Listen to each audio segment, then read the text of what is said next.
ఏదో చచ్చే వరకు ఏడుస్తూనే ఉంటానని.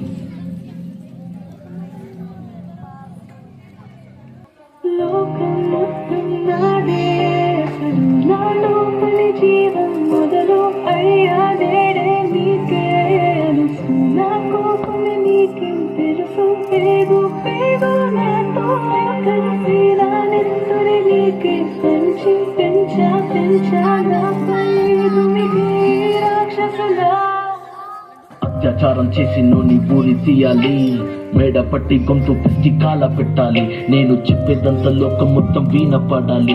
మీ చెల్లి కోసం ఏ రోజైనా నిలబడాలి. నేను పాడేది పాటని కాదు చిన్నారి మాటలే ఇవి. కన్నులు కల్లార తడి కాపాడేదెవరు మరి? అమ్మాయిల వాక్యలలోనే సంఖ్యలు బంధించి మరి రంగుల ముగ్గుల పొడి రక్తంగా మారిని పడి. మమ్మీ నువ్వు ఇంట్లో వదిలేసి వెళితే, అంకల్ నా చేయి పట్టి మీద మీద పడితే ఏమని చెప్పను నేను? ఎవరికి చెప్పను నేను?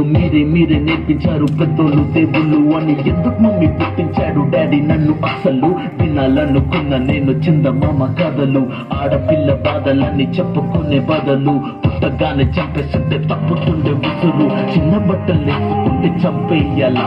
ఇంకెన్ని రోజు దాచుకుంటా ప్రాణం ఇలా? నేను చదువుకోవాలా లేదా బడికెళ్ళాలా? న్యూస్ పేపర్ మెన్ స్టోరీ అయిపోయా నివాళ.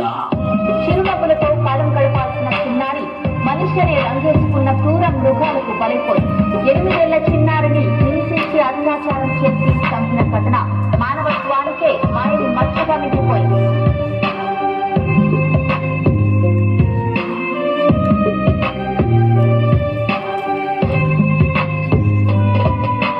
విలేజ్ పిల్లాని కాలేజీకి వెళ్ళాను, డిస్టింక్షన్ కొట్టేసి డిస్ట్రిక్ట్ లో దాటాను. సిటీకి రాగానే సిటీలు కొట్టారు, నల్లగున్నానని నేను నవ్వుల పాలయ్యాను. తల మీద చెయ్యి వేసి దీవించే గురువులు, నడు మీద చెయ్యి వేసి కోరారు పరుగులు. జింక పిల్లలాగా నేను తీశాను పరుగులు, చనిపోయిన కూడా మీద పడ్డారు పురుగులు. ఏదో సాధిద్దామని క్లాసెస్ కి వెళ్తే ఓ వ్యక్తి లవ్వంటున్నా వెంట పడనే.